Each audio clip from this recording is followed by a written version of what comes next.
Hello student, आप सबको अपने चैनल साइंस जंक्शन में एक और नए वीडियो के साथ स्वागत करती हूँ। आज का ये वीडियो क्लास 10 का अध्याय 14 हमारा पर्यावरण पढ़ेंगे। इससे पिछले वीडियो में हम इसका कंप्लीट थ्योरी देख चुके हैं। जैसा कि एनसीईआरटी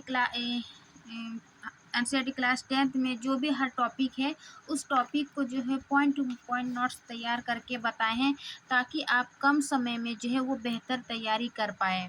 आप चाहे क्लास 10th में हो, है ना, या फिर आप किसी भी बोर्ड से हो, चाहे आप बिहार बोर्ड से या अन्य बोर्ड से, तो ये वीडियो आपके लिए काफ़ी हेल्पफुल होगा, क्योंकि इसमें जो है हम 100% कंटेंट देते हैं, ताकि आपको एक वीडियो देखने के बाद जो है वो किसी और वीडियो को देखने की आवश्यकता नहीं हो।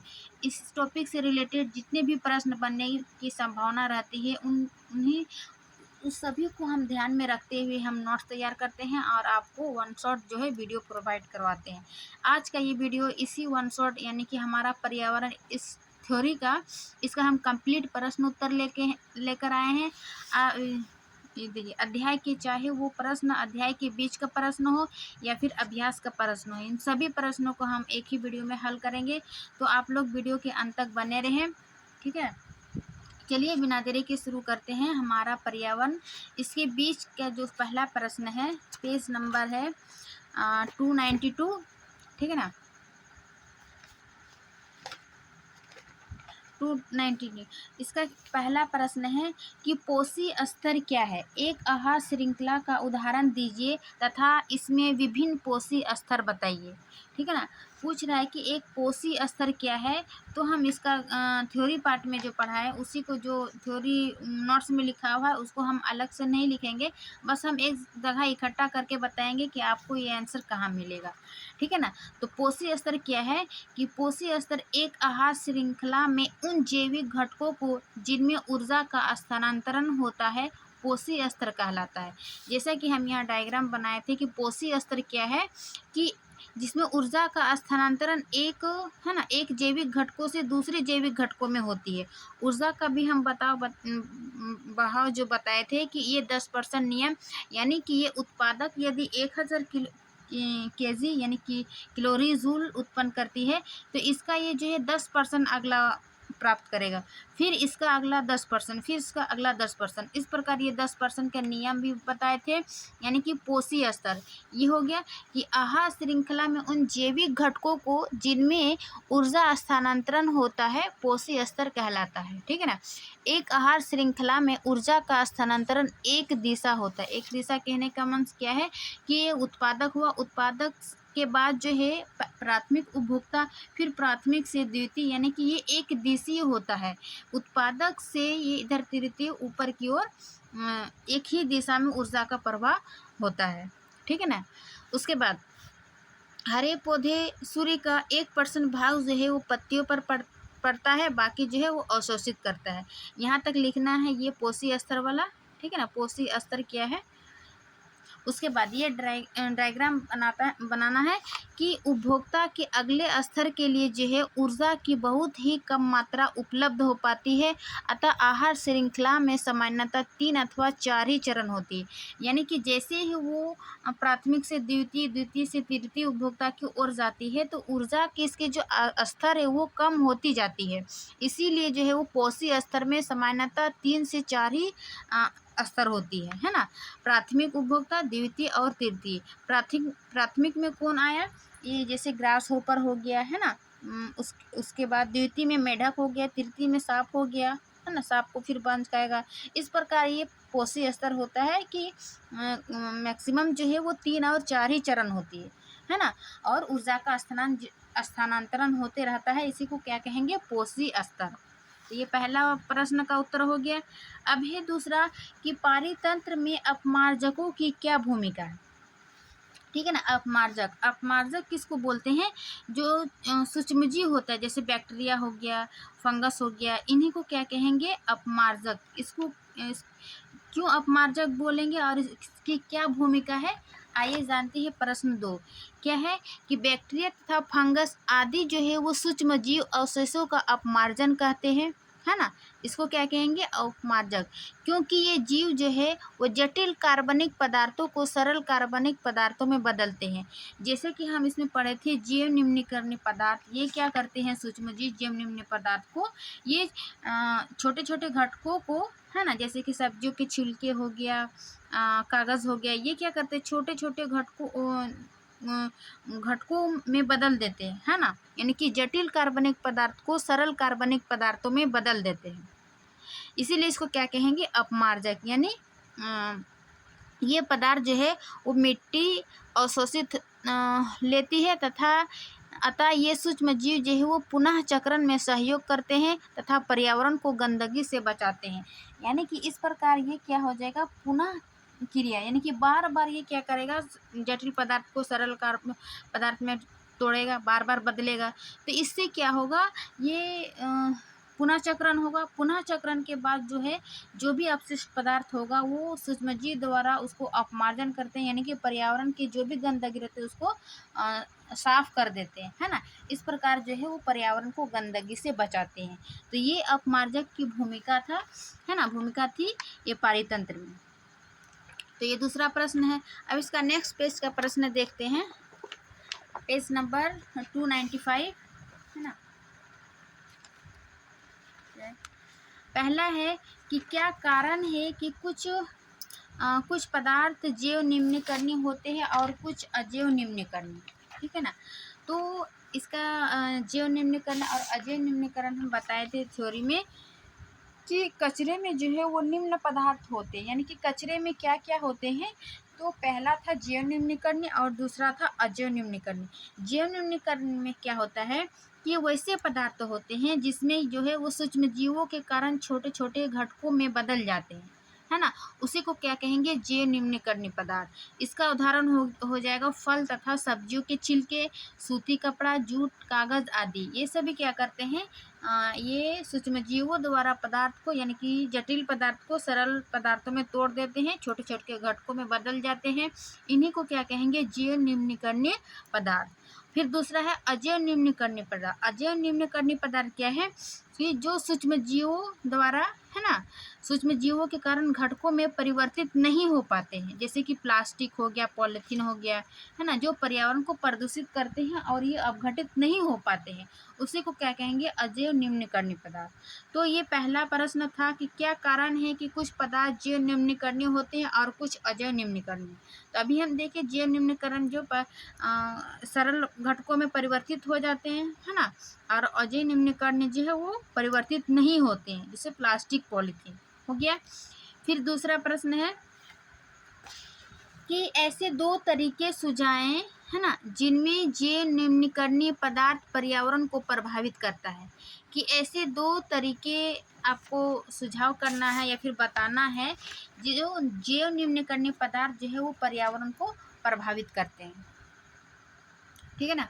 तो इसका आंसर हो जाएगा कि जैव निम्नीकरणीय पदार्थ के अपघटन से पहला होगा, है ना, कि जैविक, यानी वही जैविक पदार्थ के अपघटन से जो है वातावरण बदबूदार हो जाते हैं।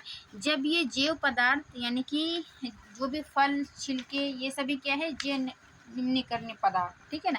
तो इन सभी अपघटन से क्या होता है, वातावरण जो है वो बदबूदार हो जाता है, यानी कि स्मेल आती है, ठीक है ना।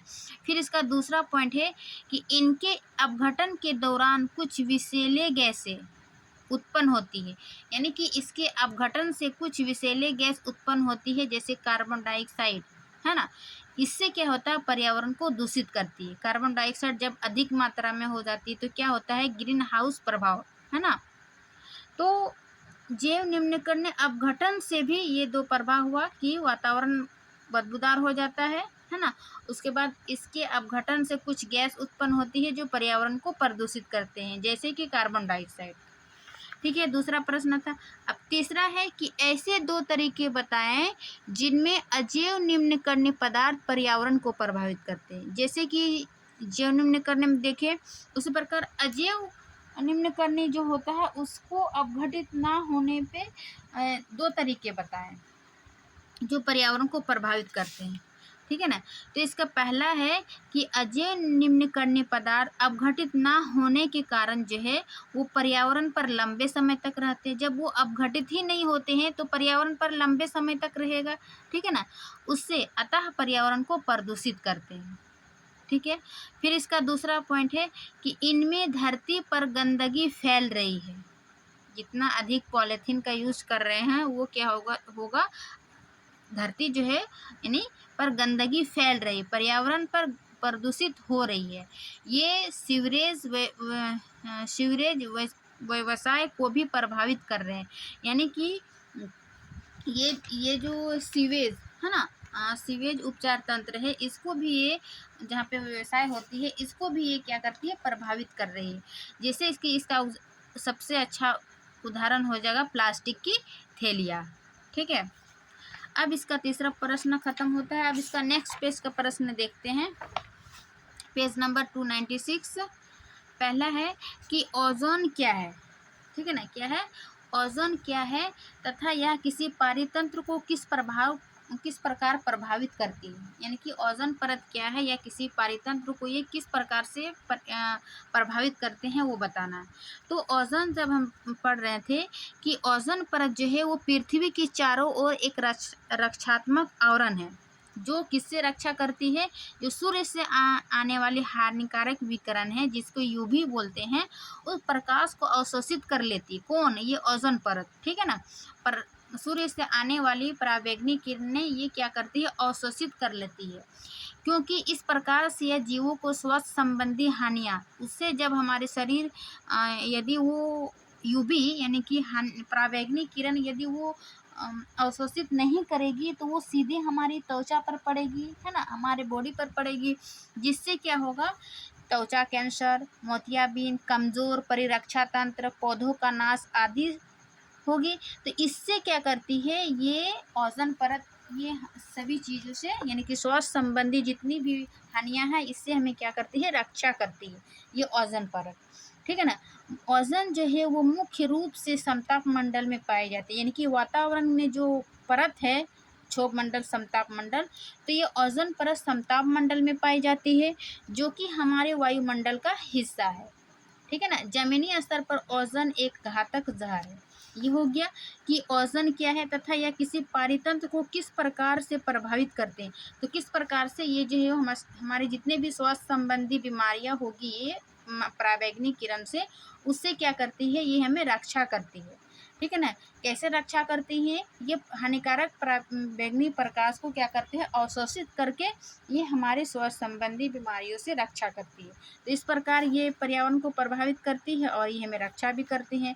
और आगे लिख सकते हैं तो ये ओजोन का निर्माण कैसे होता है, O3 कैसे बनता है, ठीक है ना। तो O2 पराबैंगनी किरण मिलकर ये O3 यानी कि ओजोन का निर्माण होता है। फिर है नंबर 2 कि आप कचरा निपटान की समस्या कम करने में क्या योगदान कर सकते हैं, किन्हीं 2 तरीकों का वर्णन कीजिए। यानी कि आप कचरा निपटान के लिए आपका क्या योगदान है, ठीक है ना, किन्हीं 2 तरीकों का वर्णन कीजिए या 2 विधियों का। तो हम इसका थ्योरी में बताए थे। देखिए कचरा निपटान की विभिन्न विधियाँ, इसमें हम 1 2 3 4 5 6 विधियाँ बताएं। उनमें से किन्हीं आपको 2 विधियाँ यानी कि 2 तरीका बताना है। तो आप 6 याद कर लीजिए, जो आराम से लिख लीजिएगा कि कचरा निपटान या प्रबंधन के लिए विभिन्न विधियाँ। पहला है जैव मात्रा, दूसरा है सीवेज उपचार तंत्र, तीसरा है कूड़ा भराव क्षेत्र, चौथा है कंपोस्टिंग, है ना, फिर है पुनः चक्रण, पुनः उपयोग। इनमें से कोई 2 लिख दीजिएगा। जैसे कि माना कि हम जैव मात्रा संयंत्र लिखते हैं, तो जैव मात्रा संयंत्र में क्या होता है, इसमें कि जितने भी जैव न्यूनीकरणीय पदार्थ होता है ना, जो अभी हम बताए जैव न्यूनीकरणीय पदार्थ, जैसे कि फल सब्जियों के छिलके, कागज, ये सभी क्या है, जैव न्यूनीकरणीय पदार्थ है ना, ये अपघटित होने वाले। तो इस संयंत्र द्वारा जैव मात्रा वो खाद में परिवर्तित किया जा सकता है, जितने भी है इसको ना भराव क्षेत्र में डालकर फिर इससे खाद बनाया जाता है, ठीक है। ये पहला विधि हो गया। दूसरा ले लेते हैं सीवेज उपचार तंत्र। इसमें क्या होता है कि नाली के पानी को नदी में जाने से पहले इसे जो है यंत्र द्वारा, है ना, इसे यंत्र द्वारा संशोधित किया जाता है, यानी कि उसको फिल्टर या साफ़ किया जाता है। तो इस प्रकार से ये इसका 2 उपचार हम कचरा निपटान की समस्या को करने के लिए योगदान दे सकते हैं, ठीक है ना। किन्हीं 2 तरीकों का वर्णन कीजिए। तो आप जो भी अच्छा लगे इनमें से 6 बताए हैं, 6 विधि आपको जो अच्छा लगे वो लिख दीजिए, ठीक है ना। चलिए, इसी के साथ ये जो अध्याय के बीच का प्रश्न है उन सभी प्रश्नों को ख़त्म हो गया। अब हम अभ्यास के प्रश्नों को देखते हैं, ठीक है ना। अभ्यास का प्रश्न में है सबसे पहला ऑब्जेक्टिव देखेंगे कि निम्न में से कौन से समूहों में केवल जैव निम्नकरणीय पदार्थ है, ठीक है ना। जैव निम्नकरणीय पदार्थ, तो जैव निम्नकरणीय पदार्थ कौन होते हैं? जो अपघटित होने वाले, है ना, जो सूक्ष्म जीव द्वारा अपघटित हो जाते हैं। जैसे क्या है, क्या घास, पुष्प तथा चमड़ा। घास तो होगा, पुष्प भी होगा तथा चमड़ा। चमड़ा क्या होगा? अपघटित होगा। एक प्रकार से इसमें होल्ड में रखते हैं। फिर है घास, लकड़ी तथा प्लास्टिक। प्लास्टिक तो नहीं होगा, यानी कि ये ऑप्शन खत्म। उसके बाद फलों के छिलके, केक एवं नींबू के रस, ये भी होगा। फल के छिलके, केक एवं नींबू तथा रस। आगे भी होगा, क्या देख ले, केक, लकड़ी एवं घास, ये भी होगा। देखो ये दोनों तो कन्फर्म है कि कौन से समूहों में केवल जैव निम्नकरणीय पदार्थ है। तो इसका हो जाएगा सी और डी, ये दोनों इसका आंसर हो जाएगा, ठीक है ना। फिर है दूसरा प्रश्न, निम्न में कौन आहार श्रृंखला का निर्माण करते हैं? आहार श्रृंखला जो बताए थे कि एक जंतु दूसरे जंतु को जो खाते हैं, है ना, पोषक डिपेंड रहते हैं, तो उसको क्या कहेंगे? आहार श्रृंखला, ठीक है। तो आहार श्रृंखला इनमें से कौन है, यानी कि सबसे पहला कौन खाएगा? उत्पादक को, है ना, प्राथमिक, फिर द्वितीय, फिर तीसरी। तो इसमें देखो घास, गेहूं तथा आम, ये सटीक नहीं लग रहा है। घास, बकरी तथा मानव, ये सही है, क्योंकि घास यानी कि प्राथमिक उपभोक्ता को पहले कौन खाया? उत्पादक को पहले कौन खाया? प्राथमिक उपभोक्ता। घास को कौन खाया? बकरी। बकरी को कौन खाया? मानव। तो ये 2 का बी नंबर ये सही हो रहेगा, ठीक है ना। अब तीसरा है कि निम्न में कौन पर्यावरण मित्र व्यवहार कहलाते हैं? पर्यावरण मित्र व्यवहार कहने का अर्थ जो पर्यावरण को प्रदूषित नहीं करते हैं, ठीक है ना। तो क्या है कि बाजार जाते समय सामान के लिए कपड़े का थैला ले जाना, ये भी सही है। ये सही है कि प्लास्टिक का यूज़ नहीं करते हैं, कपड़े का थैले का यूज़ करते हैं, तो उसको हम बार बार यूज कर सकते हैं, ठीक है ना। प्लास्टिक में थैला में क्या होता है? प्लास्टिक से लाएं, फिर उसको सामान निकाल के प्लास्टिक को फेंक देते हैं, और वो क्या होता है? पर्यावरण को प्रदूषित करते हैं।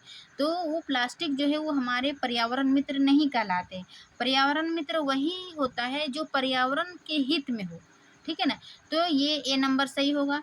दूसरा है कि कार्य समाप्त हो जाने पर लाइट यानी कि बल्ब तथा पंखे का स्विच बंद करना, ये भी सही है। इससे क्या होगा? हमें बिजली की खपत कम होगी, है ना। जब भी हमें रूम में कुछ काम नहीं होता, कार्य समाप्त होने पर हमें बल्ब या पंखे को बंद कर देना चाहिए, ठीक है ना। तो ये भी पर्यावरण हित से संबंधित है। तीसरा है कि माँ द्वारा स्कूटर से विद्यालय छोड़ने के बजाय तुम्हारा विद्यालय तक पैदल जाना है ना। ये भी यदि नज़दीक में हो, है ना, 2-4 किलोमीटर पे, तो जो स्कूटर से बेहतर है कि पैदल जाए, है ना। तो इससे क्या होगा? जो ऊर्जा है वो ऊर्जा की बचत होगी। तो इस प्रकार से ये तीनों उपर्युक्त जो है वो पर्यावरण मित्र से संबंधित उपयुक्त सभी हो जाएगा, ठीक है। अब चौथा प्रश्न है कि क्या होगा यदि हम एक कोशी स्तर के सभी जीवों को समाप्त कर दें, यानी कि मार डालें। मतलब कोशी स्तर में क्या होता है? देखिए कोशी स्तर में हम क्या बताए थे कि एक जीव जो है वो दूसरे जीव पर आश्रित रहते हैं, है ना। एक जीव दूसरे जीव पर आश्रित रहते हैं, उसको क्या कहेंगे? कोशी स्तर, यानी कि कोशी लेयर। अभी जो हम कोशी स्तर, ये है ना कोशी स्तर क्या है? उत्पादक को कौन खाया? प्राथमिक में कौन आया? ग्रास होपर को कौन खाया? द्वितीय उपभोक्ता मेढक। तो बोल रहा है कि यदि इनमें से एक कोशी स्तर के सभी जीवों को समाप्त कर दे, माना कि ये मेढक को समाप्त कर दे, ठीक है ना। तो मेढक को किसको पोषण नहीं मिलेगा? सांप को जब पोषण नहीं मिलेगा तो ये सांप क्या हो जाएगा? मर जाएगा। तो इस प्रकार ये पर्यावरण को संतुलित नहीं हुआ, है ना। तो यही कह रहा है कि एक कोशी स्तर के सभी जीवों को समाप्त कर दे या मार डाले तो क्या होगा? है ना। तो इसका एक्सप्लेन ऐसे लिखना है कि आहार श्रृंखला का प्रत्येक पोषी स्तर जो है वो महत्वपूर्ण है ना, क्योंकि एक दूसरे पर ये क्या है, आश्रित है, इसीलिए प्रत्येक पोषी जो है एक महत्वपूर्ण है। यदि हम एक पोषी स्तर के जीवों को समाप्त कर दे तो अगले स्तर के जीवों को जो है वो भोजन नहीं मिलेगा, है ना, भोजन नहीं होगा और वे भूखे मर जाएंगे तथा पर्यावरण का संतुलन बिगड़ जाएगा, खाद्य श्रृंखला में ऊर्जा का प्रवाह खत्म हो जाएगा। वही बात है ना कि यदि एक दूसरे को नहीं मिलेगा, एक पोषी स्तर से दूसरे पोषी स्तर, क्योंकि वो एक दूसरे पर डिपेंड है, इस प्रकार ये खाद्य जाल या फिर आहार श्रृंखला का निर्माण होता है। तो ये 4 का हो गया। 5वां हम देखते हैं कि क्या किसी पोषी स्तर के सभी सदस्यों को हटाने का प्रभाव भिन्न भिन्न पोषी स्तरों के लिए अलग अलग होगा? क्या किसी पोषी स्तर के जीवों को पारितंत्र को प्रभावित किए बिना हटाना संभव है? वही प्रश्न है कि क्या कोई पोषी स्तर के सभी सदस्यों को हटाने का प्रभाव भिन्न भिन्न पोषी स्तरों के लिए अलग अलग होगा? क्या किसी पोषी स्तर के जीवों को पारितंत्र को प्रभावित किए बिना हटाना संभव है? तो इसका आंसर होगा नहीं। नहीं, क्योंकि यह जो प्रभाव जो है वो भिन्न भिन्न नहीं होगा, है ना। किसी भी एक पोषी स्तर के प्रभावित होने पर सभी स्तर एक समान रूप से प्रभावित होंगे। इसके अतिरिक्त किसी भी पोषी स्तर के जीवों को हटाने पर पारितंत्र होता है। प्रत्येक पोषी स्तर अपने से निचले एवं ऊपरी दोनों ही स्तरों के समान रूप से प्रभावित करता है। यानी कि एक पोषी स्तर को हटने से सिर्फ ये जो इस पर डिपेंड हो ऊपर वाला द्वितीय उपभोक्ता, ये सिर्फ नहीं है, ये प्राथमिक उपभोक्ता यानी कि ये नीचे और ऊपर दोनों, ऊपरी और निचली दोनों प्रभावित होगा। इसका कहने का एक है कि एक को हटाने पर क्या प्रभाव होगा, क्या अलग अलग, है ना, पोषी स्तर प्रभावित होगा। तो देख लिए 5वां का। अब 6ठा प्रश्न है कि जैव आवर्धन, है ना, बायोलॉजिकल मैग्निफिकेशन क्या है? ठीक है, क्या पारितंत्र के विभिन्न स्तरों पर जैविक आवर्धन का प्रभाव भी भिन्न भिन्न होगा? देखिए, इसका हम बताए थे कि जैव आवर्धन क्या है और यह क्या पारितंत्र के विभिन्न स्तरों पर जैविक आवर्धन का प्रभाव भी भिन्न भिन्न होगा? तो इसका आंसर होगा, देखिए, जैव आवर्धन क्या है कि जैव आवर्धन जो है वो आहार श्रृंखला में हानिकारक रसायनों की मात्रा में एक पोषी स्तर से दूसरे पोषी स्तर में जाने पर वृद्धि होती है। ठीक है ना, पोषी स्तर वही हो गया, है ना, एक स्तर से दूसरे स्तर। ये क्या हो जाएगा, रसायन पदार्थों में एक स्तर से जब दूसरे स्तर में जाएंगे तो इसे वृद्धि होगा। किसका वृद्धि होना? ये हानिकारक रसायनों का। तो वही हो जाएगा जैव संवर्धन, है ना। एक पोषी स्तर से दूसरे पोषी स्तर में जाने पर वृद्धि होती है, इसे जैव संवर्धन कहते हैं। ऐसे रसायनों की सबसे अधिक मात्रा मानव शरीर में होती है, तो ये जैव संवर्धन था। ठीक है ना। फिर है 7वां,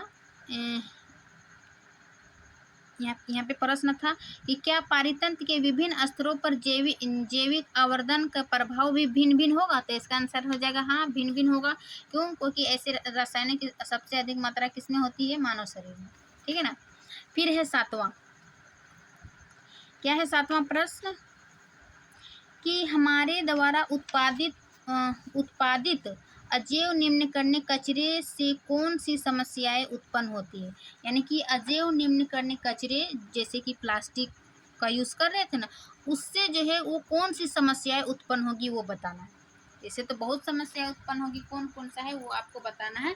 तो 7 का आंसर हो जाएगा कि हमारे द्वारा जो है उत्पादित अजैव निम्नकरणीय कचरे से, ठीक है ना, पर्यावरण प्रदूषित होता है। ये तो समझ गए। अजैव निम्नकरणीय में कौन आते हैं? जो सूक्ष्म जीवों द्वारा अपघटित नहीं हो पाते हैं, जैसे कि प्लास्टिक, है ना। तो ये क्या है, कचरे से पर्यावरण प्रदूषित होता है, ये विघटित नहीं होते, अतः उनके निपटान की समस्या भी आती है। यानी कि उसको कचरे को निपटान कैसे करेंगे, इसके लिए भी समस्या होती है।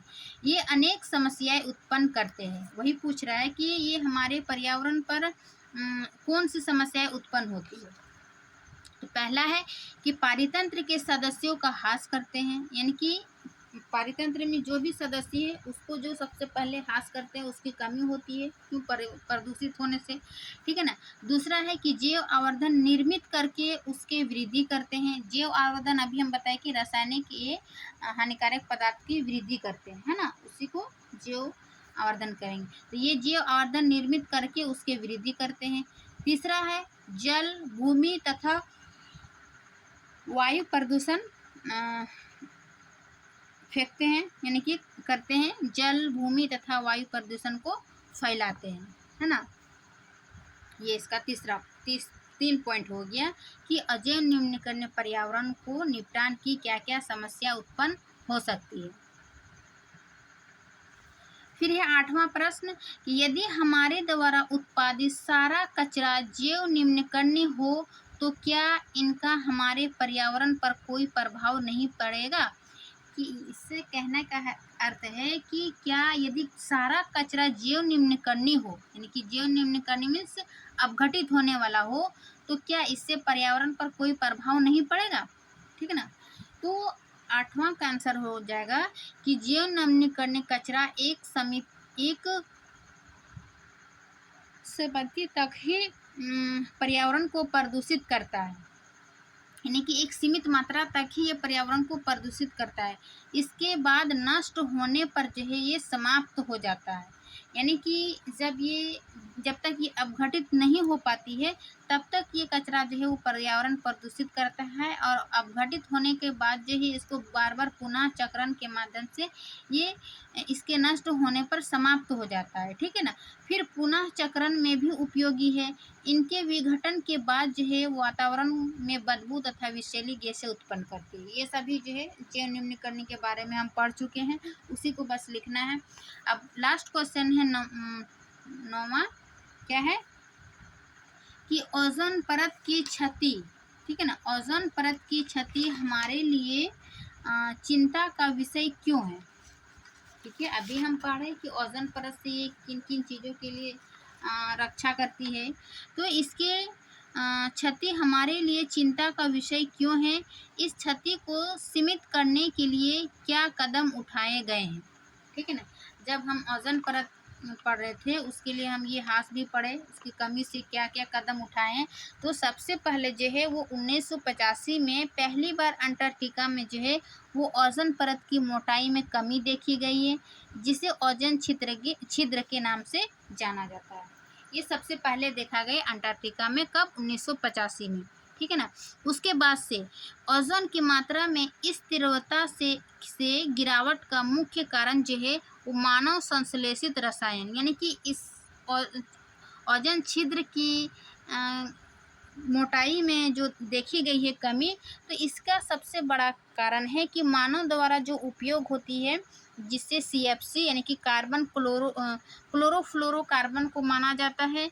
जो उपयोग हम लोग जैसे रेफ्रिजरेटर, शीतलन यानी कि ठंडा होने वाली फ्रीज, अग्निशामक, इनमें किया जाता है, उससे ये जो है वो CFC गैस उत्पन्न होती है, जो कि ओजोन परत को छिद्र मोटाई में कमी देखी गई इस कारण, और है ना, ये CFC के कारण। तो इसके लिए जो कदम उठाए गए हैं, सबसे पहला है 1987 में, ठीक है ना। 1987 में जो संयुक्त राष्ट्र पर्यावरण कार्यक्रम यानी कि UNEP में सर्वानुमति बनी क्या कि CFC के उत्पादन को 1986 के स्तर पर ही सीमित रखा जाए, यानी कि ये 1987 में एक पर्यावरण कार्यक्रम बना, जो कि 1986 में जितना था CFC लेवल उतना ही रखा जाए। ये क्योटो प्रोटोकॉल के तहत CFC से पर्यावरण से संबंधित ये क्या है सीमित करने ये कदम उठाए गए हैं, ठीक है ना, कि इसको 1986 में जितना लेवल था CFC उतना ही रखा जाए, इससे आगे नहीं तो ये ओजोन परत की मोटाई जो है वो और कमी होते जाएगी और ये छिद्र और बढ़ते जाएगा, है ना। इस क्षति को सीमित करने के लिए हमें CFC तथा रासायनिक पदार्थ का उपयोग कम से कम करना चाहिए, और हम तो दिन के दिन हम अधिक यूज़ कर रहे हैं, क्या? फ्रीज, अग्निशामक, एसी, कूलर, ये सब इससे क्या निकलती है, CFC गैस यानी क्लोरोफ्लोरोकार्बन, जो कि ओजोन परत की हानि का ये मुख्य कारण है। ठीक है ना। तो इस प्रकार ये 1985 में देखा गया। 1987 में ये क्योटो प्रोटोकॉल लागू किया था, जो कि 1986 के में जितना CFC यूज हुआ उतना ही रहना चाहिए, उससे अधिक नहीं होना चाहिए। ठीक है ना, इसको सीमित यूज किया जाए। तो इस प्रकार ये ओजोन यानी कि 9 प्रश्न इतना ही था। यानी कि अध्याय हमारा पर्यावरण अध्याय 14 ये इसका कंप्लीट प्रश्न उत्तर समाप्त होता है, चाहे वो बीच का प्रश्न उत्तर था या फिर अभ्यास, है ना। इन सभी प्रश्नों को हम पढ़ चुके हैं। और जिसने इसका थ्योरी नहीं देखी है वो थ्योरी पार्ट प्लेलिस्ट पर बना हुआ है, आप वहाँ से जाकर देख लीजिए। उसके बाद आप प्रश्न उत्तर बनाइए, ठीक है ना, तो आपको काफ़ी ईजी लगेगा। तो इसी के साथ ये वीडियो समाप्त करती हूँ। वीडियो अच्छी लगी तो लाइक एंड सब्सक्राइब ज़रूर करिए। मिलते हैं इसके नेक्स्ट क्लास में, यानी कि इसका नेक्स्ट अध्याय जो भी है ना, क्या है देख लेते हैं एक बार। प्राकृतिक संसाधनों का क्या है, प्राकृतिक संसाधनों का संपोषित प्रबंधन, ठीक है ना, इसको लेकर आएंगे। और ये हमारा क्लास 10 समाप्त हो जाएगा। ठीक है ना, इसके बाद हम क्लास 9 का NCERT चैप्टर वाइज पढ़ेंगे। ठीक है, वीडियो को लाइक एंड सब्सक्राइब ज़रूर करिए। मिलते हैं नेक्स्ट क्लास में, तब तक के लिए थैंक यू।